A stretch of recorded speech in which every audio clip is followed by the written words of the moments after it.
Hello friends, ओम श्री गणेशाय नमः। जय श्री कृष्ण। आप सभी का स्वागत है आपके अपने यूट्यूब चैनल पर। फ्रेंड्स, आज हम आपको इस वीडियो में बताने जा रहे हैं माघ मास महात्म्य की 21वें अध्याय की कथा के बारे में।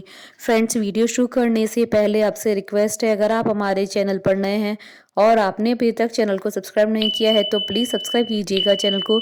साथ ही प्रेस कीजिएगा बेल आइकन को, जिससे नए वीडियो से रिलेटेड नोटिफिकेशन आपको तुरंत प्राप्त हो सके। और वीडियो पसंद आने पर वीडियो को लाइक और शेयर जरूर कीजिएगा, ताकि सभी भक्तों को इस वीडियो का लाभ प्राप्त हो सके। और कमेंट बॉक्स में जय श्री कृष्ण जरूर लिखिएगा। माघ मास महात्म्य 21वां अध्याय प्रारंभ। लोमेश जी कहने लगे कि पूर्व काल में अवंती देश में वीरसेन नाम का राजा था। उसने नर्मदा के किनारे रासुई यज्ञ किया और अश्वमेध यज्ञ भी किए, जिनके खंबे सोने के बनाए गए। ब्राह्मणों को अन्न का बहुत सा दान दिया और बहुत सी गाय, सुंदर वस्त्र और सोने के आभूषण दान में दिए। वह देवताओं का भक्त और दान करने वाला था।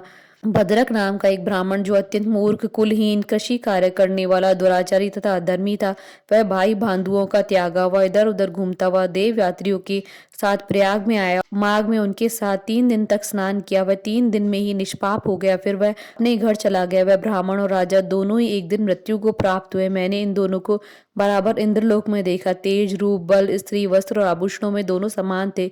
ऐसा देखकर उनके महात्म्य को क्या कहा जाए। रासुई यज्ञ करने वाला स्वर्ग का सुख भोग कर फिर भी जन्म लेता है, परंतु संगम में स्नान करने वाला जन्म मरण से रहित हो जाता है। गंगा और यमुना के संगम की हवा के स्पर्श से ही बहुत से दुख नष्ट हो जाते हैं। अधिक क्या कहें। और किसी भी तीर्थ पर किए गए पाप माघ में प्रयाग में स्नान करने से नष्ट हो जाते हैं। मैं पिशाच मोचन नाम का एक पुराना इतिहास सुनाता हूँ।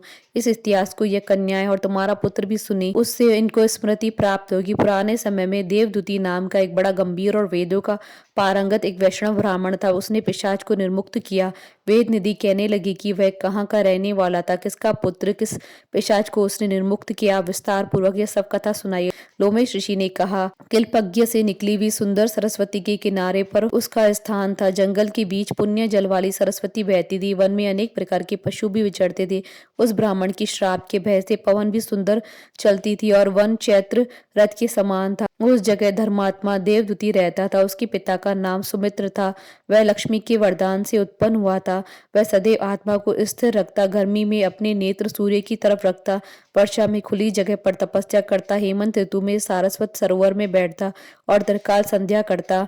जितेंद्रिय और सत्यवादी भी था। अपने आप गिरे हुए फल और पत्तियों का भोजन करता। उसका शरीर सूखकर हड्डियां मात्र रह गई थी। इस प्रकार उसको तप करते हुए वहां पर 1000 वर्ष बीत गए। तप के प्रभाव से उसका शरीर अग्नि के समान प्रज्वलित था। विष्णु की प्रसन्नता से ही वह सब कर्म करता। दधीचि ऋषि के वरदान से वह श्रेष्ठ वैष्णव हुआ। एक समय उस ब्राह्मण ने वैशाख महीने की एकादशी को हरि की पूजा कर उनकी सुंदर स्तुति तथा विनती की। उसकी विनती सुनकर भगवान उसी समय गरुड़ पर चढ़कर उसके पास आए। चतुर्भुज, विशाल नेत्र, मेघ जैसा स्वरूप भगवान को स्पष्ट देखकर प्रसन्नता के मारे उसकी आंखों में आंसू भर गए और कृतकृत्य होकर उसने भगवान को प्रणाम किया।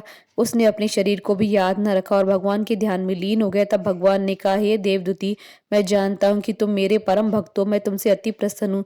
तुम वर मांगो। इस प्रकार भगवान के वचन सुनकर प्रेम के मारे लड़खड़ाती हुई वाणी में कहने लगा कि हे देवादिदेव, अपनी माया से शरीर धारण करने वाले, आपका दर्शन देवताओं को भी दुर्लभ है। अब आपका दर्शन भी हो गया है, मुझको और क्या चाहिए। मैं सदैव आपकी भक्ति में लगा रहूंगा। भगवान उसके वचन सुनकर कहने लगे कि ऐसा ही होगा।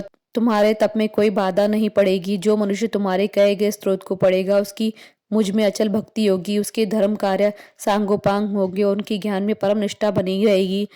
इति श्री माघ मास महात्म्य 21वां अध्याय संपूर्ण। बहुलिए भगवान श्री हरि विष्णु जी की जय, सनातन धर्म की जय। हमारे साथ इस वीडियो में अंत तक बने रहने के लिए आपका धन्यवाद।